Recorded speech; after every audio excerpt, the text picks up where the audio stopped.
Hey, Monica, did you know it's now even easier to listen to Round the Hay Bale podcast? What? Really? How easy? That's right. All you have to do is say, Alexa, play Round the Hay Bale podcast. Playing Round the Hay Bale from Apple Podcasts.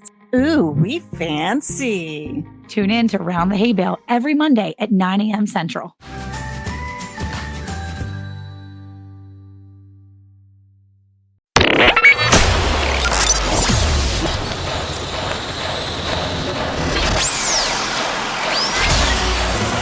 Grab a cup of joe and gather round the hay bale with your hosts, Alicia from Country Mama Musings, Cayce from Ormsby Farms, Lisa from Yogi Hollow Farm, and Monica from Bland's Promised Land Ranch. Now, here they are. Hey, y'all. Hey. Hello, and welcome to Round the Hay Bale. I'm Alicia. I'm Cayce. I'm Lisa. And I'm Monica. Welcome to our Season 2 live episode. And also a few things before we get started. This episode is pre-recorded for quality purposes. But don't you worry, all of us will be live in the chat, answering questions and responding to your comments. To make sure we see your comment, make sure to use the @ and our channel name to ask us a question. So today we are checking in, giving everyone tours of our gardens, and along with having some very special guests. So before we get going, let's hear from our sponsors. With gardening season in full bloom, Cayce certified organic products are just what your garden needs. From fertilizing your orchards to feeding your soil, Cayce's calcium-based fertilizer gives your plants the essential minerals they need to thrive. Applying Cayce to agricultural soils and water has been proven to increase plant and crop yields while making vegetables and grains healthier and more nutritious. In addition, Cayce can help restore the nutrient balance in animals when they are fed plants grown using Cayce in both soil and water. To check out all of Cayce's organic products, visit cayce.com. And use our promo code HAYBALE for 10% off of your purchase. And joining us on our live is Stina from Cayce. Hi, everybody. I'm so excited to be here. Thank you Welcome so much for having me. Welcome to the Hay Bale, Stina. We are really thrilled to have you here. What a great product Cayce is. Thank you so much. I'm absolutely a big fan of it myself. So I love hearing all the stories and hearing from you guys, really how much you love it and how it's transformed your homesteads. Yeah, and it's ironic because there's so many uses to it. And I know before we received the product, I didn't realize how many uses that Cayce had. Can you share a little bit about the product and then share about some of the uses for our viewers who may not be familiar with Cayce? Yes, absolutely. So Cayce is an organic calcium mineral composite. And essentially what that means is it comes straight from the earth as is. It has over 35% calcium, which is incredible, but it also has a ton of trace macro and micronutrients that work together with the calcium to benefit your garden, your soil.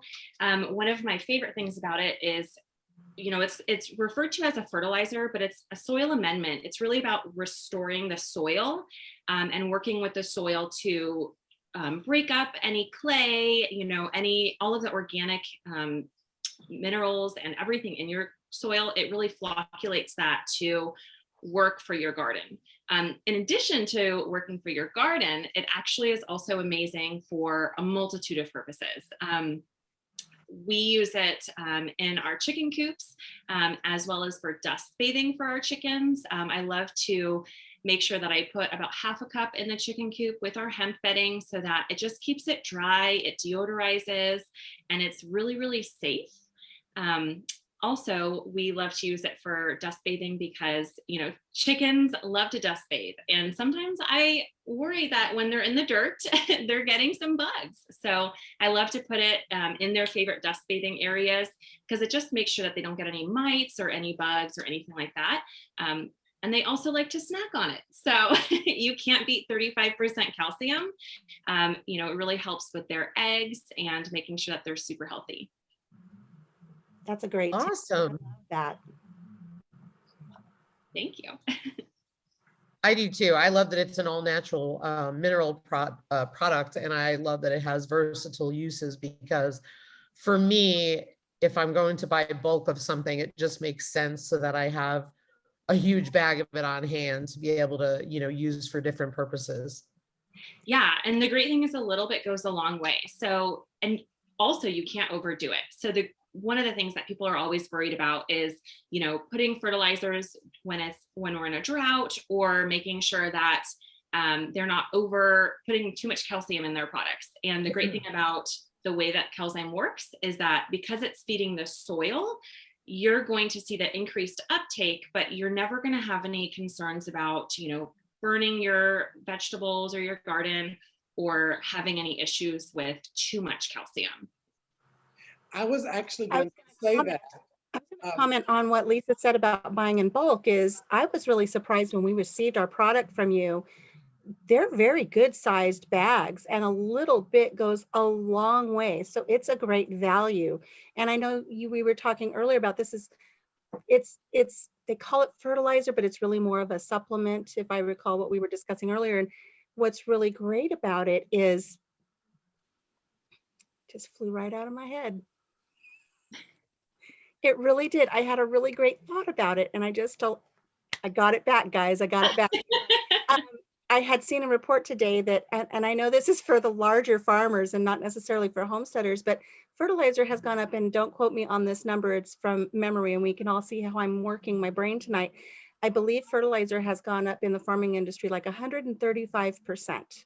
Wow. When you consider the cost of fertilizer, and you're putting all of that inorganic stuff, all those chemicals into your soil for your plants, and here this is organic, it's natural, it's a great price point, and a little bit goes a long way, and you do get quite a bit in the bag. So I wanted to point that out. Absolutely.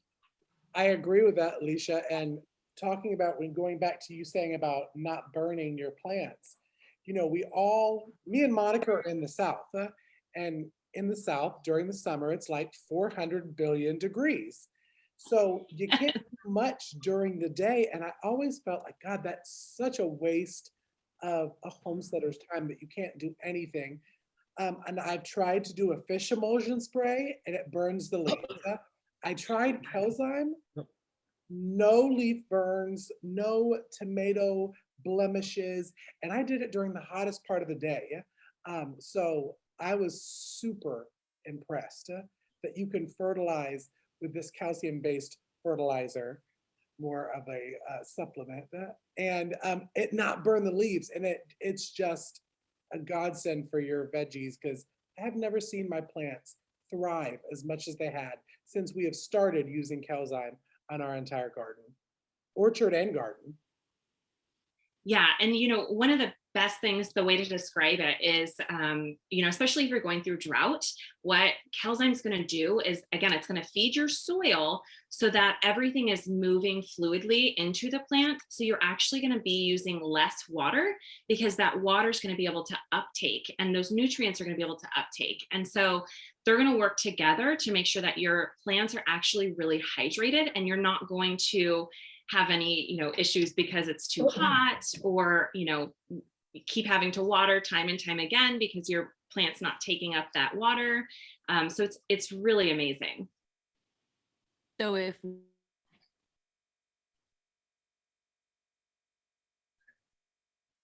I think it's really interesting that Cayce is discussing the things that he's done with Cayce for his garden. Monica has discussed what she's done for her garden, and Lisa's discussed what she's done for her garden. I have had great success with it as well. So I think it's really important for our listeners and our viewers to know we're kind of like the Cayce guinea pigs here for our show, because you have graciously supplied us with a really great package of just different types of product that you have in different sizes. And we're using it, and we're having great success. So everything we're trying it on, like Cayce there saying he's spraying it on in the heat of the day. Well, only a fool would do that, but he knew just from all of us starting to share our successes that it was something he could try and get away with, and he did. It was successful. So for those of you who are listening or watching this podcast, we have taken the risks and we're having great success. So you're welcome. You're welcome, huh? Yes, Well- thank you. Thank you. Before I got kicked out of my own internet here, I think I was going to ask about, can I put Cayce on my garden now, even if I'm in a drought? That's a great question. Yes, I highly encourage it. I absolutely encourage it because, again, it's just going to feed that soil and help maximize what your plants are getting so that you can feel comfortable and confident they're going to continue to grow and continue to flourish even through a drought. Good to know, because I still have some Cayce here at the house, and I've been thinking about putting it in my garden in a couple. I wanted to put it on 2 of my rows of tomatoes and then kind of see if it would help them 2 versus the other one. But I may just put it on all 3 rows of tomatoes because they're starting to struggle. Just now, though, they're doing really well. But after having 45 days of really no measurable rain, and yeah, it's been 110, 109 degrees for about a week now, off and on. Yeah, we need some good help in that garden. So I'm gonna do that. Absolutely. Absolutely. And the great thing with tomatoes specifically is because they need so much food. You know, I'm constantly seeing people talk about blossom end rot and how did this even happen? I have everything under control. And a lot of people, again, they don't understand that the difficulty is actually the uptake. So it's all about that uptake on a cellular level and making sure that all of the nutrients and water that you're feeding your plant is getting to that fruit. And with tomatoes specifically, along with, of course, squash and everything else that gets blossom end rot disease, any of those issues, you're going to see drastic differences once you feed Cayce. I have no blossom end rot at all this year, not a one. Like I said, there are oodles and oodles of tomatoes out there in my garden. And I did a much smaller garden this year, and I'm glad that I did because I know I'm going to get a good harvest. And I really do believe, based on my 2 test gardens that I've got going on, the one with Cayce is doing so great. I'm going to have a really good yield this year. Well, I just have to say, Amazing. I've heard us talk about and hype it up, and we love it. But Dina, you also have a special giveaway for our viewers today. Can you talk a little bit about that too? I do. I'm so excited. I'm so excited. Today we are giving away an 8-pound micronized version of Cayce. 8 pounds is a lot. When people think of 8 pounds, they go, oh, 8 pounds, you know, the size of a baby when it's born. No, this is so much. It's amazing. It's really amazing, and a little bit goes a long way. This could probably last you, depending on what you're growing, really a full year or 6 months. It's amazing. So we're going to give away this full 8-pound bag of micronized along with a 1-pound bag of granular. The granular version is a little bit more chunky and it has a great time release. So this is really the one that I love doing with tomatoes when you're first either planting or transplanting, because it's going to continuously feed. But also if you're having any clay issues in your soil, I highly recommend the granular. Micronized can be used as a foliar spray in hydroponics, or simply just send your kids out and give them a handful and tell them to have fun. Go zhuzh it, as we would say. Zhuzh it. Just zhuzh it. Okay. Well, so because Stina has this awesome giveaway, what we're going to do is in the chat, you're going to be able to type in hashtag Cayce. Okay. That is hashtag KELZYME, hashtag Cayce. And we off screen will be drawing a winner. So Cayce will actually be announcing the name in the chat. So make sure you enter your hashtag now. Enter hashtag Cayce, KELZYME. And that's to enter to be winning the 8-pound bag and the 1-pound bag, right? So that's awesome because that is so much product that you're going to be able to have for the rest of your summer garden and maybe even into your fall garden, depending on what you're using it for. That's awesome. This is our gift and Cayce's gift to you for supporting Round the Hay Bale. And they have been a great sponsor. So thank you so much, Dina. That is so great. All right, let's you. get started on the garden tours while we are waiting on a winner with my garden here at Country Mama Musings. It's small but mighty, and I give a lot of the credit to Kelsheim.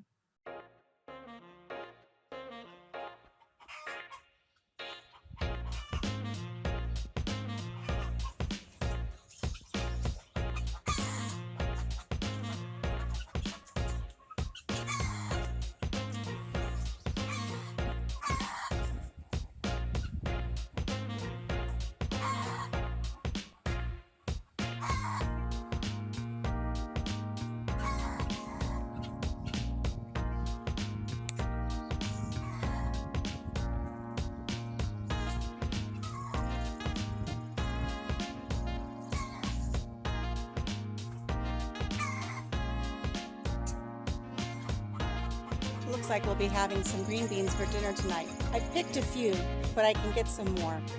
Stick these in here for now. Let's go see how our little cherry tomatoes are doing.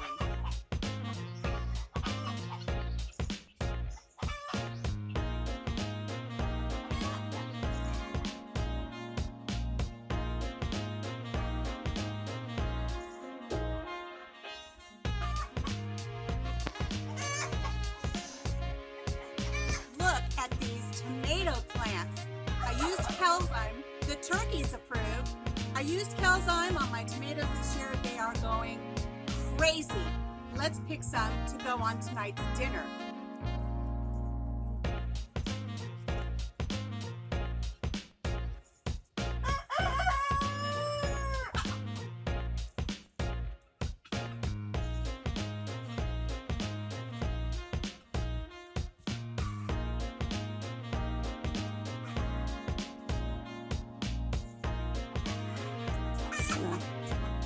Pop those in there. You know, the peas are past their prime, but I can save these for next year. Usually my grandchildren come over and they pick some peas and they love eating them right out of the garden. We haven't had very many visits this year because of illness and such, but I can save these and plant them for next year.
So thank you for joining me here on my garden tour today. It's small, but it will provide just what we need this year.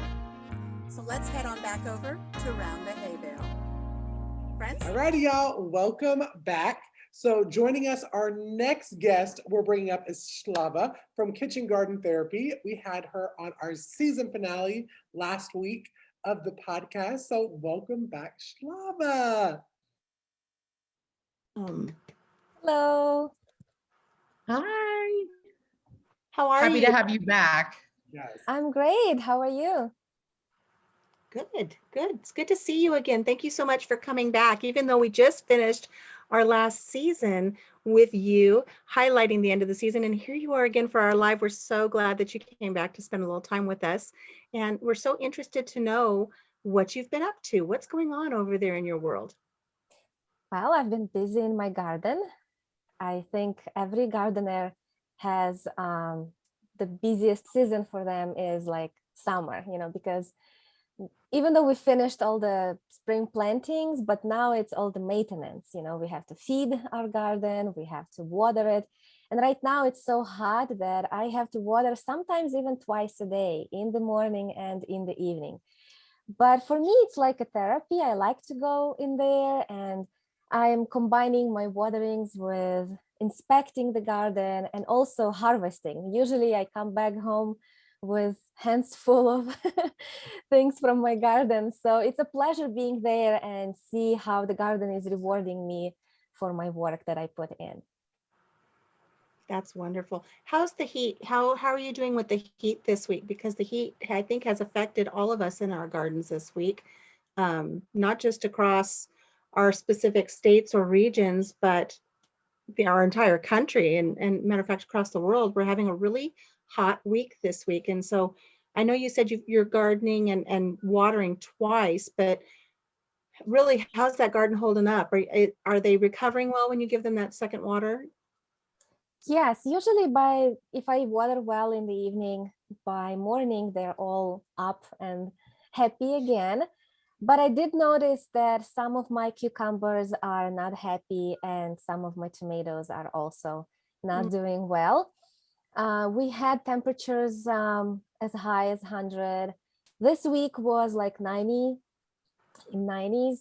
And I hope that's the last hot temperatures, because it's hard to do any weeding and just be out there when it's so hot. And I've noticed that even my weeds are suffering.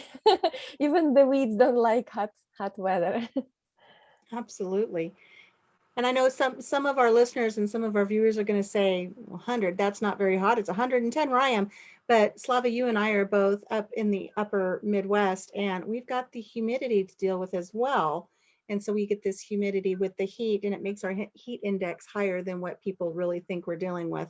I myself, I went out and I shot a little bit of video in the garden today, and I was just drenched and probably just on the verge of just a little bit of a heat stroke. And it was just that quick. So all of us, I think, are dealing with just different specific things with heat. And hopefully this will be the only week that we really have to deal with it. But I'm glad your gardens are doing well. Yes, and it's hard in this hot summer weather. It's hard to germinate vegetables. Like usually I like to do succession sowings of a lot of vegetables, especially things like spinach, lettuce, kale. But this summer, it was a little bit harder to make those seeds sprout and germinate. Usually I try to do my plantings in a shade, but even in the shade, the soil was just drying out so fast that I've definitely noticed that this year is hotter than the previous ones. I think it's funny because Casey was just talking about how he was going to pull out all of his stuff at the end of, we were talking earlier, and he said, I'm going to pull all of my stuff out by the end of August and start planning for fall. And honestly, I'm looking at my stuff thinking, I might just pull out some of my stuff that's dead too, because like you said, even the weeds are not the weeds are like, help. They're not even interested in coming up. The only really bad weeds are the little prickly ones that want to kill me. And they're the only ones thriving right now here in Texas, because 110, 109, 108 for like 2-3 weeks in a row is insane. And just to watch the plant suffer is just crazy. But I'm thinking, we might have to start looking ahead to a fall garden. But you're right, with germinating, it's so hard. I've been thinking maybe I should just start some plants inside and hope for the best. And then maybe I can put them in the ground by, the end of August. But at this rate, I don't know what I'm doing here in Texas from one minute to the next. Well, it's the same. Yes, that's what I'm planning to. Well, it's the same in Georgia. I mean, we have had 100, 105. And y'all know I had the big, beautiful greenhouse, but because of my shade cloth issue, I took a thermometer out there. It was 127 in my greenhouse. And everything has died. The potatoes have died, onions have died, lettuce, of course, has run its course. But I will say, I don't know what it is about Georgia weeds, but they like it. Y'all were saying your weeds are not doing well. Mine are like, hey girl, hey, we're here to pop tay. for your whole Well, day. we're not getting any rain either though. So our weeds can't, nothing thrives without rain. So at least you're getting some moisture. We have had no moisture. The clouds seem to form over top of us, and the kids now, the 6-year-old's like, Mom, look, it's a cloud. It's going to rain. And I'm like, no, baby, that's a tease. Okay. That's what that is. That cloud's coming by to be like, oh, hey, what's up? Nope, I'm gone. And just goes right past and heads on over to Louisiana and decides to dump on Louisiana, but it's not interested. They're not interested in Texas right now. The clouds don't like us. They're So mocking you. they are mocking us. They are mocking you. But I'm going to say that Yeah. for those that have not heard our episode with Slava, our season finale, go back and tune in because it is such an amazing, amazing episode. You just like overboarded me with so much information, Slava, when we shot it. For those that don't know, when we shoot it, most of us have like a notepad and a pen. And I have like 2 pages that are labeled Slava. And I took everything that she said and tried it. And I just want you to talk a little bit more about, because you blew my mind when you talked about, we all think with our garden of growing the veggies, but certain ornamental plants that can be edible as well, one being hostas. Can you talk more about that for those that are living in a smaller homestead acreage that have the ornamentals that can be, could use something as like a hosta to prepare for the winter? Yes, sure. I mean, hostas are so popular here in the north, everybody has it. And people don't know that it's edible. They just think it's an ornamental. And hosta is amazing because the whole plant is edible. So early in the spring, when it's just starting to come out, you can harvest those young shoots of hosta the same way you would harvest asparagus. And they are the most delicious. But then once the hosta starts growing and the leaves get bigger, you can also eat the leaves. You can eat them the same way as you would do spinach. You can eat it raw in salads or cook it the same way as kale and spinach. And it's delicious. I love it. Even the flowers are edible. And there are many more ornamentals that are edible. Things like daylilies, peonies, roses, marigolds, calendulas, and others. You just have to look around, see what you have. Make sure you know how to identify your ornamentals properly, because we don't want to eat something that's not good for us. But usually people want their front yards to be beautiful.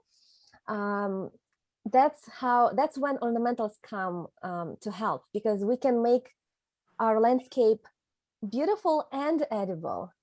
It's a win-win for us. Like for years I've been growing these ornamentals in the front, and I wasn't even trying to interplant with edibles, but now I'm starting to incorporate some beautiful ornamental kale in between my hostas. Even things like Brussels sprouts and cauliflower, they beautiful. They look so good to me, at least. Those bluish greenish leaves, they are so ornamental, and I think everybody should start incorporating edibles into their landscape. Agreed. I think that's so interesting. And Cayce, you bring that up because didn't you take to heart some things that Slava shared in our last episode about the hostas? Why don't you share that with our listeners? I actually tried and ate the leaves of the hosta, and it is just like spinach. I mean, I cooked it in a little bit of olive oil, garlic, and onion, and it was just like, it was a prettier color, actually, because with spinach, you just get that boring dark green. Even though it's pretty, it's not as pretty as like the multi-green color and the white that are in the hosta leaves. And it was very, very good. It was very good. So I was like, okay, Slava telling us, all right. Because now I know we have, as you said, most people have the hostas to make their front yard beautiful. And what they don't know is that you can harvest that for the winter too, for soups, for stir fries. I mean, it is so amazing to me that how one plant can give you so many different types of food. So Mhm. like when we were talking before about how the tomato plant on one of our episodes, I can't even remember which one it was, we shoot so many, that suckers can turn into new tomato plants. And I also learned that squash blossoms, the males, because once the man has done its job to the Mhm. female flower, ain't really not much else but to fall off and die, yeah, right? But I learned that you can take those blossoms after they start closing up and stuff them with Mhm. a cream cheese mixture and fry them. Oh my gosh, they are Yes. so Yeah. amazing. Have y'all not heard of that? Oh, I've heard of it. Yeah, I've heard of it. I haven't tried it, but I've heard of it. But when you were speaking about the hostas, I thought it was so neat that if we just take our cues from nature, take the cues from nature, because here everybody complains the deer eat all my hostas. And if your chickens get out, the chickens will eat all of your hostas. It's because they know what's good. Mhm. They know it's good. And if the deer are coming into your garden and eating it, and if the chickens are eating the hostas, it's got to tell you that it's got some really good nutritive value because they're eating it. So I think it's really great that Slava has turned us on to that. I've got a couple of hostas. Chickens keep eating them. So once they come back next year, I'm going to give it a try as well. And what you said about zucchini flowers and squash flowers, that you can deep fry them, you can do the same thing with daylilies. So right now, I don't know how about your area, but in Chicago, we have daylilies blooming everywhere. Same. And you can just pick those yellow flowers and stuff them with whatever you want and deep fry them the same way as zucchini flowers. And they are just as delicious. When you pick the Wow. daylilies, Slava, do you pick the noses? Do you take the whole stamen out, or do you just pick the nose? I just pick the nose. Yeah. Okay. So for those who don't know, the stamen comes out of the flower, and then you have a little pollen bud at the end of a lily. If you've ever taken a good look at like a stargazer or the daylilies, that's where the pollen is. And if you bring that in your house sometimes and put them in vases, you'll end up with pollen everywhere. So if you ever get lilies from the florist, they do what's called picking the nose. You just Yeah. take the tissue and you grab, and I'm saying this for those who think I'm going to go stuff some of my daylilies with some yummy cream cheese and deep fry them, because they are supposed to be very, very good. But you pick the nose, you take the little pods off where the pollen is, and then you're just left with the stamen. So it's good to know that you can just leave the stamen, pick the nose, stuff some Mhm. cream cheese. I don't know what you put in the cream cheese, or I don't know, but I'm going to look. Herbs. I always put herbs. Mhm. I try to mix as much herbs as I can. Yeah, And because then it you dip them in like a tempura, don't you? And then deep fry them. I do my egg mix, like egg whipped with a little bit of milk and a little bit of flour. Some people do it with cornstarch. I mean, everybody has their own recipe, but I always just wing it. Like I don't have a set recipe. I just mix it until the consistency is good and I can dip in it. You mix that all together, or do you do the egg batter and then dredge in the flour? No, all together. All together. Okay. Yeah, it's easier that way. Okay. And do you have that like as a main course, an appetizer, or is it a side dish to a bigger meal? How do you like to enjoy them? Well, usually they don't even make it to the table. Oh, yeah. But I would serve it as an appetizer with maybe some ranch. You can just dip it in a ranch or something.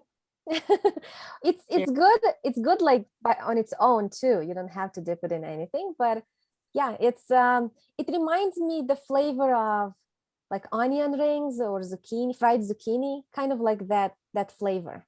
Yeah. I must have 100 daylilies right off the front porch right now. Awesome. I'm going to have to surprise Papa Jim and do some of those. And then I'm going to watch him. So good. Should I say it? Should I say it? I'm going to watch him as he's eating them, and then let him decide if I picked the flowers from the end of the porch where he pees every morning.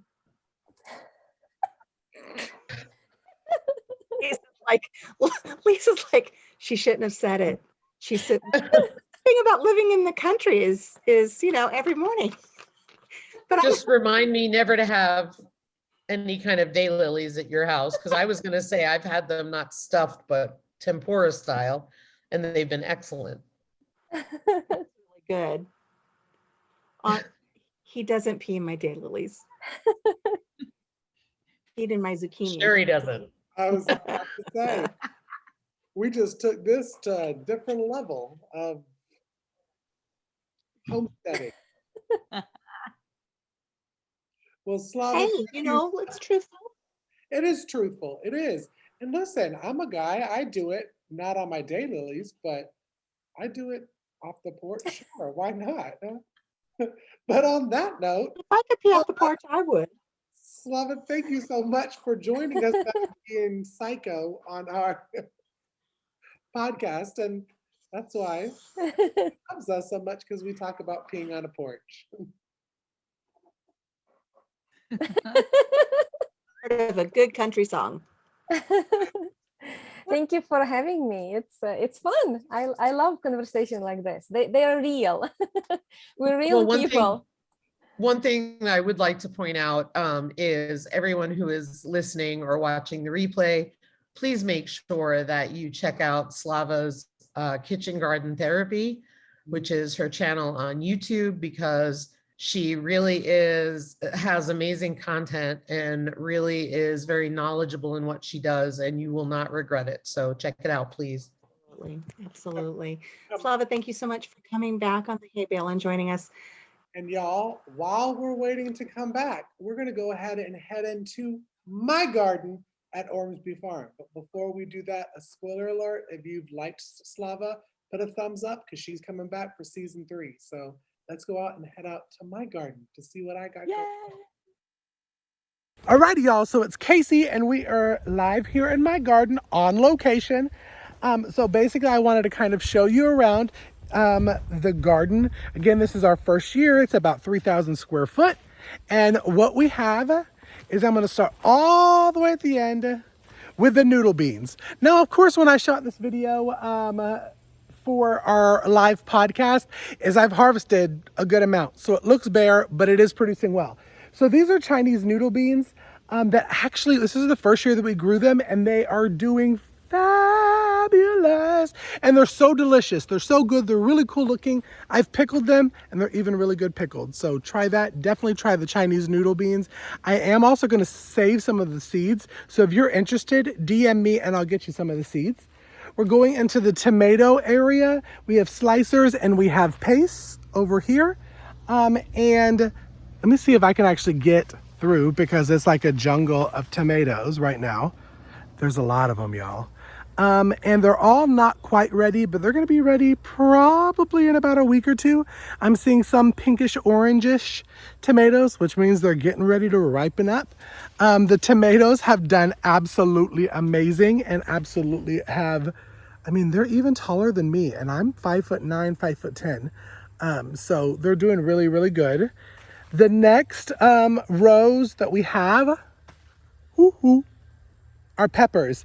I have bell peppers, and let me tell you, funny thing, y'all, is I thought I was so organized when I was planting these, but actually in my bell peppers is a habanero pepper one that I thought was a bell pepper plant when it was baby. I was incorrect. And same thing in my hot, I thought one was a jalapeno, is actually a bell. So they're a little mixed up, but I have jalapenos, I have habaneros, I have Criollo de Cachinas, I have serranos, and I have different types of bells, all different colors. This one right here that is trellising beautifully is about 7 plants of the English cucumbers. Let me see if I can find, here's one. Can y'all see that? Woohoo! This one actually can be harvested. Yep, I think I'm gonna do that while I'm out here. These are fabulous. These are actually my favorite out of the cucumbers that we have, and they're prickly, y'all. Wear gloves. This next row of craziness, which looks a little dull right now because I'm shooting it during the day and hot, is my zucchini and my squash, and my candy roasters. And one thing that I've learned this year is that I need to separate those and give them bigger areas. We got more pickle bush cucumbers underneath the squash and zucchinis. Green beans are over here. They're actually starting to, I gotta get a chair and harvest them. And then my eggplants that are falling over, but they are producing great. So back to y'all at the hay bale. Thanks for joining in at my garden. It's garden season.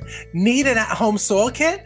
Visit mysoiltesting.com. My Soil Soil Test Kit is a start-to-finish solution for the DIY and professional community. Their team has successfully combined predictive soil testing technologies with an easy-to-use customer experience that assists in improving soil and plant health while effortlessly guiding sustainable practices. Their goal is to guide users in perfecting their soil to grow the healthiest plants possible. To grab one of your very own at-home soil tests, go to www.mysoiltesting.com and use the promo code MySoil22 for 10% off of your kit. Well, welcome back, everybody. Boy, do we love My Soil Testing Kits. And now is a great time to get your own at-home soil testing kit with our promo code MySoil22. That is right. And joining us now, I call her my twinsie, but she is our season 1 co-host and joined us in the My Soil Testing from Boots and Bounty Homestead, Cayce Lady Boots. Hey, twinsie. Hello, everyone. Hello. Welcome back. Be back. Welcome. Missed you guys. Missed you, and it's so good to see your smiling face. The You gang too. is back in Good town. to see you guys. So, Cayce, I have to say that while we're asking you, because we're going to be asking you about your garden, me and you were going on comments because both of us had terrible Japanese. Well, did you have the Japanese beetles or you had another beetle? I had blister beetles. I had Japanese beetles, but the beetles attacked the twinsies in the South like hardcore. Talk to us about what happened with your blister beetles. Okay, well, Stephen was on a live one night and I went outside to prune some tomatoes. So I actually did that like the night before, and I went outside to kind of clean up the mess and kind of finish, pruning up the last few tomatoes I had left to go ahead and prune. And so I reached down because I had a little spot where my onions were that I just kind of threw all of my tomato limbs as I was pruning them down. So I could just go over there and swoop them up and put them in a wheelbarrow and take them off. And so I reached down to get the tomato limbs, and I seen a whole bunch of bugs start moving. And I'm like, oh, what is that? And so I run inside and I get my flashlight just to make sure, because I was just under we have a security light out back, because since we're in the city, we can just run it from the street and have a security light in the back. So I was looking down and I seen all these bugs. So I run inside, got my headlamp and my phone, and I run back outside and I'm like, what the heck is this? So I take a Google Lens photo of these bugs. Now the ones we have here are black with orange stripes. They look like giant lightning bugs.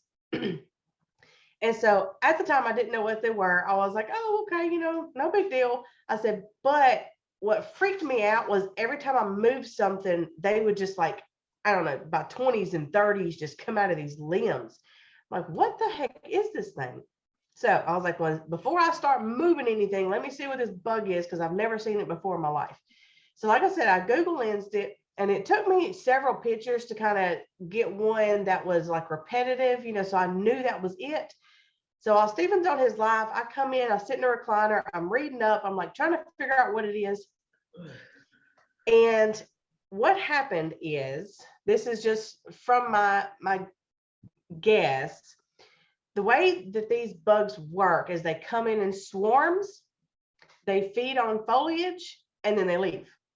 So they can come in, wipe out a garden overnight, and leave. And you never know they were there.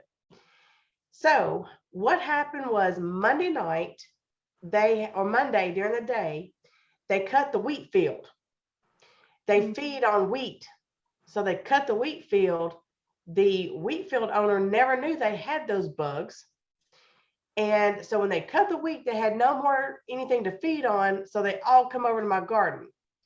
And so that I had just found them. They lay dormant out of the heat during the day.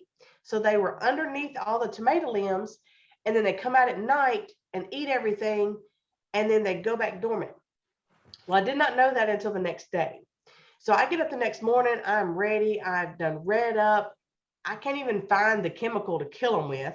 So I'm just like, I'm just going to go out and dust the whole garden with 7 Dust. And anybody can tell me it's going to be bad for other insects if they want to. But if I go out and I have no garden left, it ain't going to amount to a hill of beans either. So I went out. I had Stephen went to every store in the county, bought the last 3 jugs of 7 Dust. I used up what I had. We dusted this thing. So while I was watching, because I was keeping an eye out, I was going out every hour, making sure these things were not just decimating my garden. And I didn't see them. I'm like, these little suckers hide in the heat. They must come out at night. So that's when I figured out they don't like the heat. And so it looked like it snowed out there by the time Stephen got home. But the next day, after we just totally just covered the garden with 7 Dust, we went out the next day and we found them dead. So I was like, whoo, I saved my garden.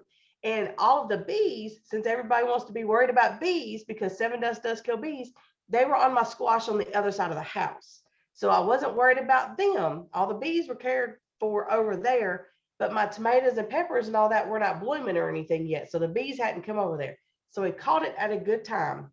But yes, the reason why they're called blister beetles is because whenever they get on your skin, they excrete out of their butts this chemical, and it will leave dime-sized blisters on your skin. So that's why they're called blister beetles. So you have to wear gloves up to your elbows going out there and squishing these things with your hands and not stepping on them. You have to wear closed shoes. And I mean, this was a nightmare. And I was like freaking out. I was scared every time I went outside, something else was going to be eaten. But nothing was, except for like 2 leaves off of a tomato plant. And I'm not even worried about that. But they're gone. Thanks for asking.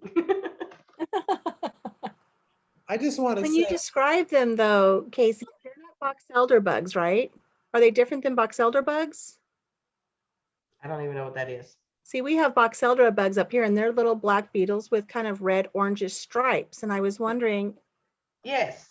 But box elder bugs don't leave the bumps on your skin. No, and they look don't decimate plants. And they come in swarms. That was the big thing. Like, you know, they get disturbed and they scatter. They come out from every which way like fire ants. Mm. Yeah. I remember. I'm glad you got the upper hand on it because that sounds like a nightmare. Right? And we had just, right when you put that video out, we had literally the week before, we had the Japanese nearly go through our entire grapevines, like all 7 of our grapevines, everything eaten off of that. I got that under control, but I was like, if Cayce would have only put her video out like 6 days before, I would have known what to do. But I just sprayed the grapevine, so oh well. Well, the Japanese beetles, my dad has those on his raspberries and he buys the bags, just hangs them up on the peach trees, and that's how he gets rid of his. I'm gonna have to do that next year because I think I'm gonna be dealing with it for a while. I was gonna say, so you started the season with aphids, was it, in your soil? Was it those little gnats in your soil in your pantry? Oh, I don't know what that was. I think somebody said they were some kind of gnat. Wow. It was some kind of gnat. I forgot about that, but yes, we boiled the water and put it in the soil and killed everything, and I didn't see them anymore after that. That's awesome. I'm glad.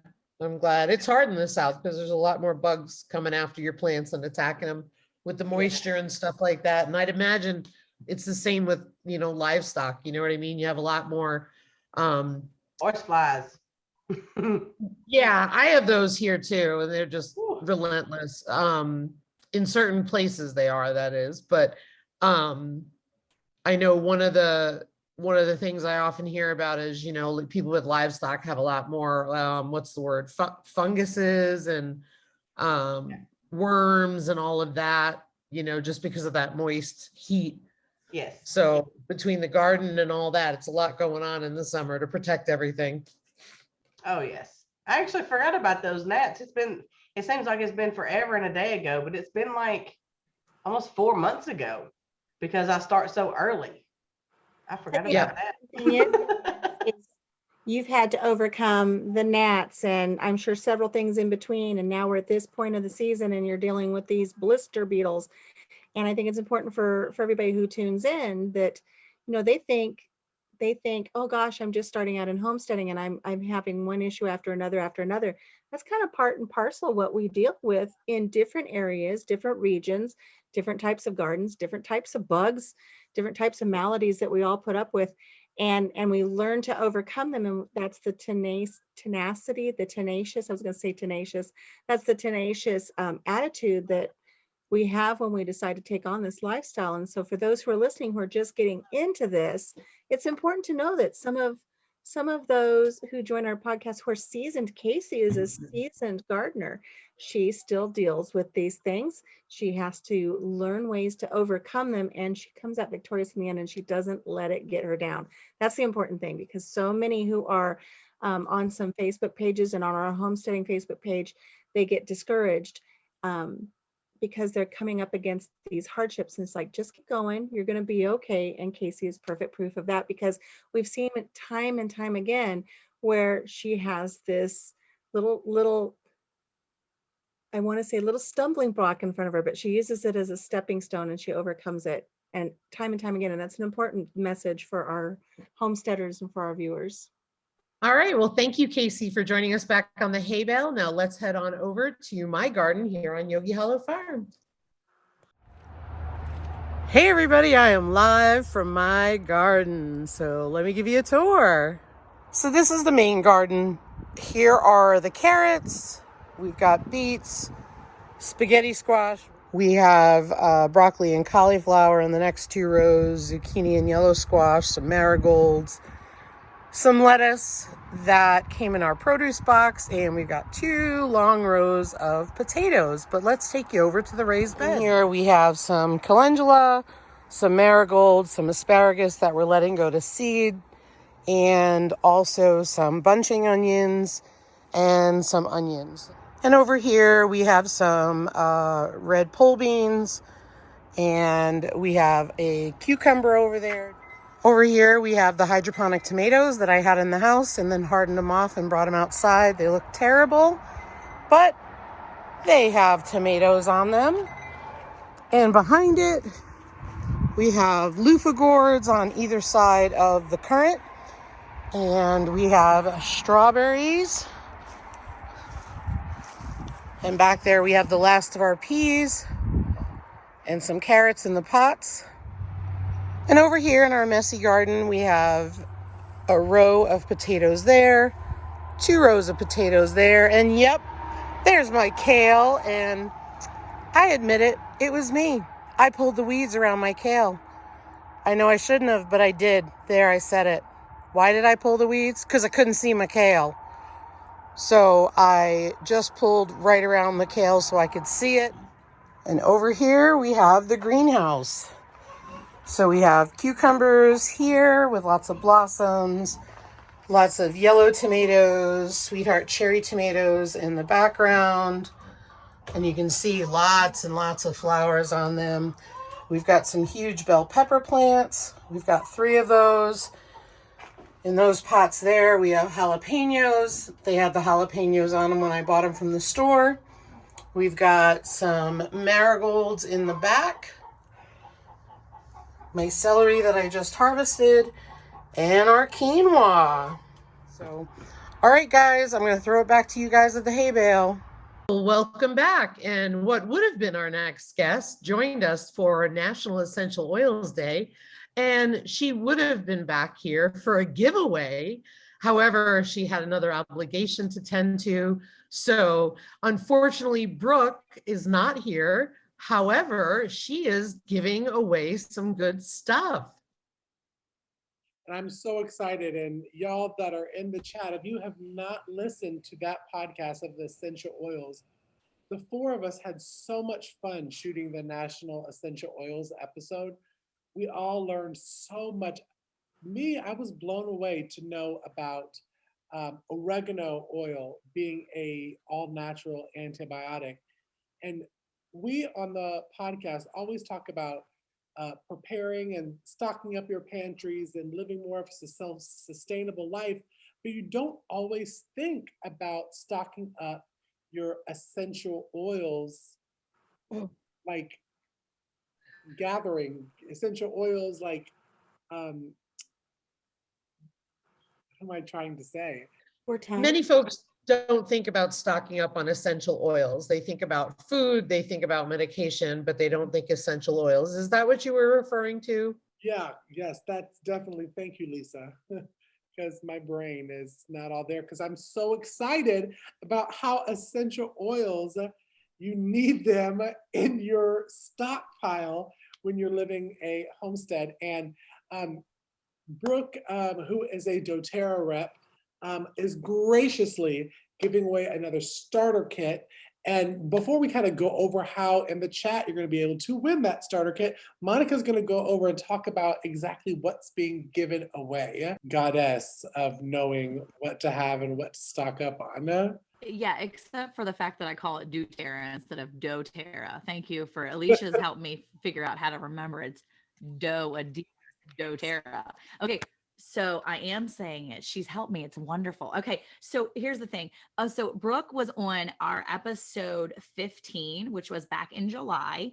So if you go back and look up episode 15 of our podcast, you'll see it's Homesteading Essentials. It was a really fun podcast that we did.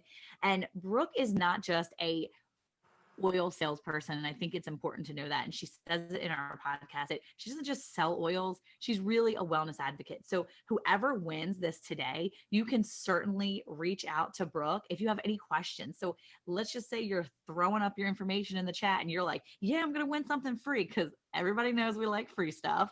Doesn't mean you won't get some help if you win it and you're like, yes, I got free stuff, I don't know what to do with it. Okay, so she's here when you need her, and you can definitely reach out to her. And so whenever you do win this, just keep in mind that you're getting her alongside of this awesome, prize that you're going to get. So Brooke has been gracious enough to donate for a giveaway. You're going to get the starter kit, which is going to be lemon, lavender, and peppermint. These 3 oils she talks about in the podcast a little bit, it really help combat the seasonal threats. They're great for allergies and things like that. You're going to get a 5 milliliter bottle of lemon, a 5 milliliter bottle of lavender, and a 5 milliliter bottle of peppermint oil. All 3 of these oils are fantastic. You can combine them in a roller. You can put them in your diffuser all together. They're good separate and they're really good together. So they're really awesome oils, and they really are kind of like the essential. And to go ahead and win that, we're going to go and say, start entering in the chat. Again, we're pre-recorded, so we won't be able to see the chat, but enter in hashtag doTERRA. That is hashtag DOTERRA in the chat. And Cayce right now will pick the winner off screen and enter it in there. And I'll enter it into the chat who wins the doTERRA starter kit. Yeah, this is what you do. So while everybody is working on that, and while we're working on picking a winner in the chat, let's go check in at my garden over at Bland's Promised Land Ranch. Hey everybody, it's Monica. I am live on location in my garden, and let's see what 110 degrees looks like on a summer day in Texas. This is my Texas garden right now. I am here hiding behind some tomatoes, and look, I do actually have some tomatoes in here. Would you look at that? Now look at that. So these are my porter tomatoes, and they're actually doing fairly well. They are heat tolerant. They are Texas tomatoes, and so they are probably the only tomatoes that are actually doing well in this heat. And you can see I've got a lot of crispy leaves here. The drought's not treating us so well here in Texas. Now my fall garden that was in here in the fall and winter, that is actually behind me, and it is overgrown and out of control. That actually is going to the pigs. We're taking little by little out of this part, and we're gonna go ahead and redo this soon. Woo! A gust of hot wind. There's nothing like hot wind on a hot Texas day. Now, we're in Texas, so of course I've got peppers. So check out my peppers right here. They're still doing well. I've got peppers that are still surviving here. You can see peppers. Now you look at these poor, sad little leaves. I mean, yeah, this is what I've got going on, guys. I've still got stuff in my garden. I've got stevia planted. I've got peppers going crazy. Basil is bolting like none other. I'm happy with what I've got. I'm sad that some of my stuff is frying up to pieces. You can see it's kind of a mess in other places. My Cherokee purples are still hanging in there, but let me tell you, it's hot out here, guys. 110 degrees right now, and it's supposed to be like this for a few more days. My garden is surviving. The peppers are still hanging in there, and of course some of my tomatoes, but much else is dying. So that's my live from my garden, and let's head back inside, I guess, right? Go see somebody else's garden, maybe. I don't know. We'll do something else. See ya. Oh, before I go, who likes Texas gardens and not 110 degree days, but maybe like 100 degree days? Farmers' wives do. See you guys back inside. Welcome back. So we also want to encourage you to follow us on all our social media to be informed when our third season, can you believe it? Our third season is released on all podcast platforms. Don't miss it. That's right. It's so exciting. And thank you again to all of our guests who joined us on our live today. And a huge thanks to you, the viewers, for helping our podcast grow.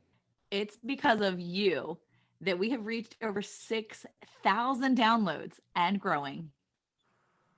That's amazing. All righty, friends, we will see you in season 3 coming this fall. Bye. Bye, y'all. Bye.